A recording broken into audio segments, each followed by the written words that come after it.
Hello everyone. In this, we will understand about manufacturing inventory model without shortages.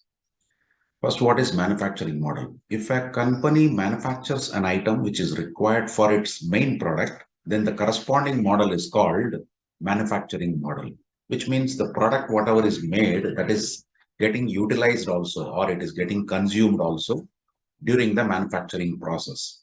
In this model, in this particular model, shortages are not permitted. Some assumptions made in this is the rate of consumption of the item is assumed to be uniform throughout the year.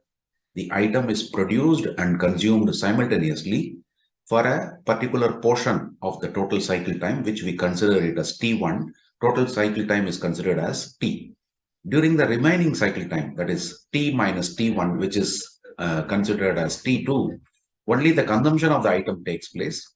The cost of production per unit is assumed to be the same, irrespective of the production lot size. Now, some of the notations which are used in this model we'll see. Capital D is the annual demand in units, which means number of units required per year. Then small k, it is the production rate, number of units produced per year, and this k is always greater than capital D. CO, it is the setup cost per setup. Yes, this is a manufacturing model, so there is no ordering cost involved in this. Instead, a setup cost will come. Means when you manufacture some product, initially itself you will not be able to get the desired quality. It will take some time, and there is a cost involved in this. That is considered to be the setup cost.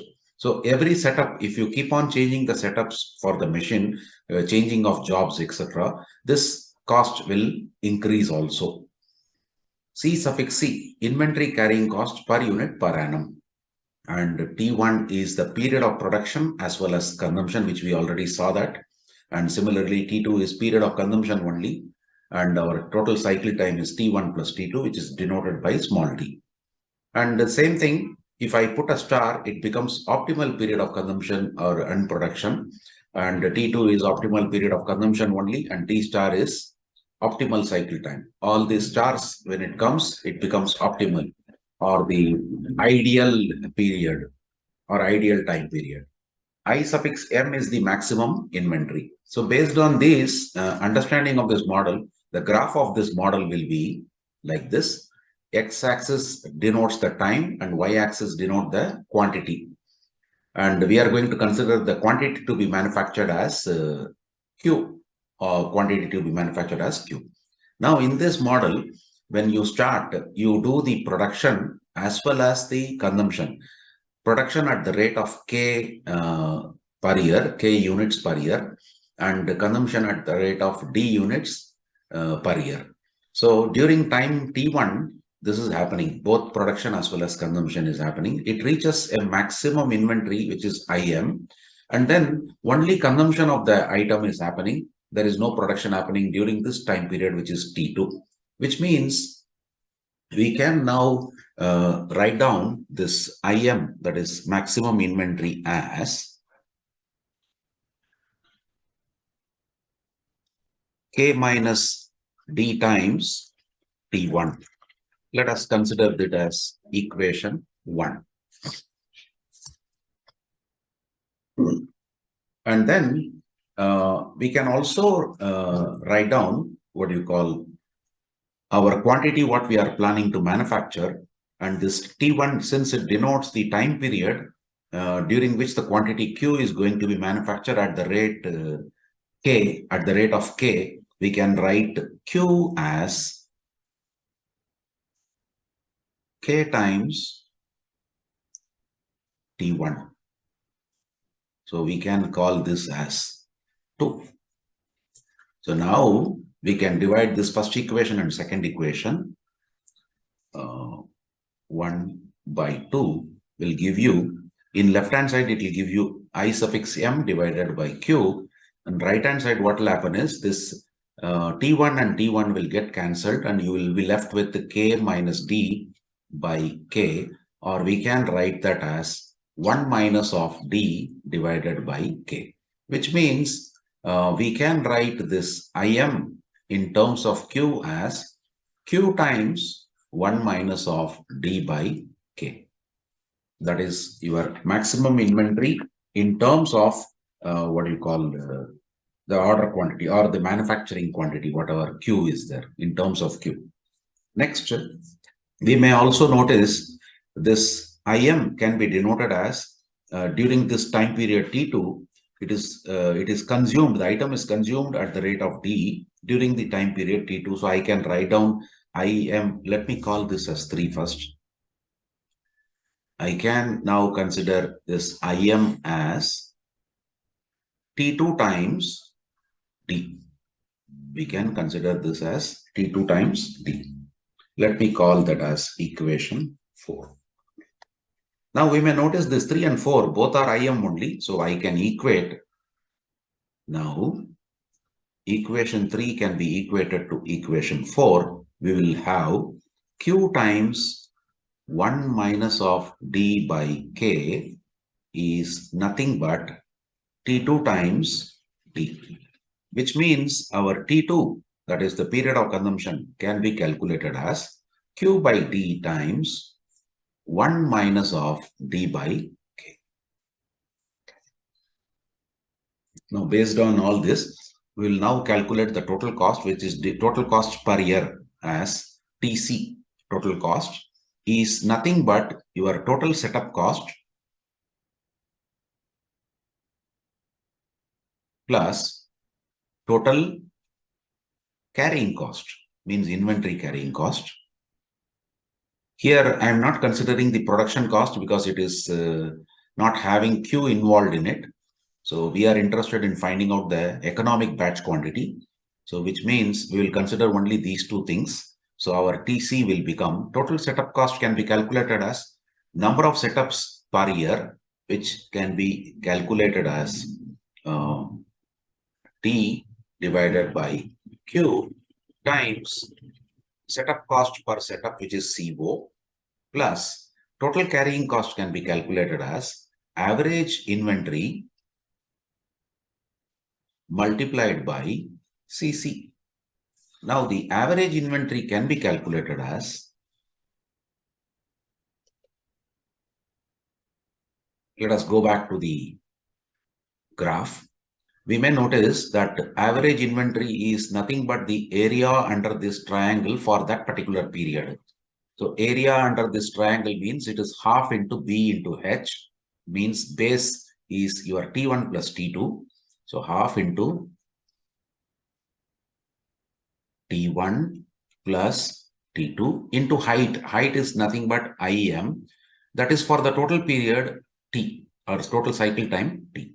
And T1 plus T2 is also T. So we can rewrite this as half times T into I suffix M divided by T. This T and this T gets cancelled. So your average inventory becomes simply IM by 2.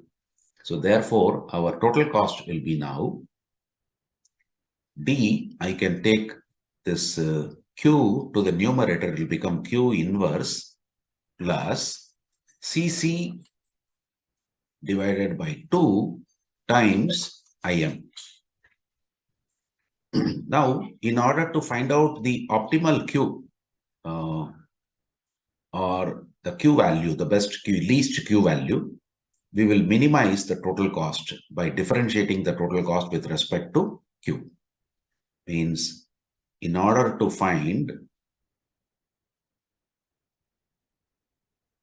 the optimal Q value, we will differentiate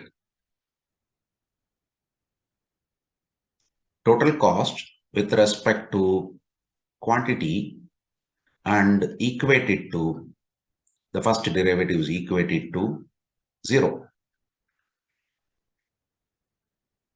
So let us do that. It becomes now dTC divided by dQ. And here you may notice the first term dCO is considered as a constant. And if I differentiate Q inverse, it is minus Q to the power of minus 2.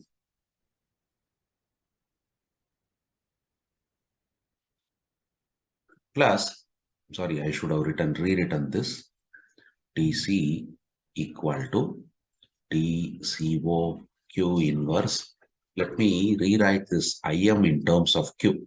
We already worked out that IM in terms of Q is here. Q times 1 minus D by K. Q times 1 minus D by K. So this first term already we differentiated it. Second term, only this Q is considered as the variable. Rest of the things are considered to be constant. And if I differentiate Q, it is 1. So you will have Cc by 2 times 1 minus of D by K. This is equated to 0 because that is the first derivative, which means this negative term can be taken to the right side. We will have Cc by 2 times 1 minus of D by K is equal to DCO divided by Q square, because Q power minus 2 can be brought down. It will become divided by Q square. So which means our Q square will become, cross multiplying, you will have 2 times DCO by Cc, and this will come to the denominator, means 1 minus D by K will come to the denominator. So that is your Q square, which means our Q will be square root of that, and we are not going to consider negative. We are going to consider only positive because quantity cannot be negative. So Q will be now square root of 2DCO divided by Cc times 1 minus of D by K. So that is our economic batch quantity, because it is the optimal order quantity or optimal production quantity. So we'll put that as Q star. So based on this, we will have all the optimal values arrived at like this. First one is the same thing, 2DCO divided by Cc into 1 minus D by K. Then T1 star, what we did is, earlier we wrote already T1 star here somewhere. Yes, here. From here I can say T1 is Q by K, which means if I want optimal period, I will put here Q star, and this also will become T1 star. That is what is written here. And T2 star also we evaluated earlier. Here it is. So here you put Q star, this will become T2 star. Same thing I wrote it over there. Q star divided by D times 1 minus of D by K. The cycle time is sum of these two, and number of setups per year is D divided by Q star. In this question, it is said an automobile factory manufactures a particular type of gear within the factory. This gear is used in the final assembly. The particulars of this gear are: demand rate is 14,000 units per year. Production rate is 35,000 units per year. Setup cost is rupees 500 per setup, and carrying cost is rupees 15 per unit per year. First of all, this is a manufacturing model because production rate is given and setup cost is also being given. There is no mention of shortage. That means it is a manufacturing model without shortages. Now let us convert all these figures into notations. Demand rate, it is given as K. We denote it by K, and that is given as 14,000 units per year. And demand, we use the notation capital D.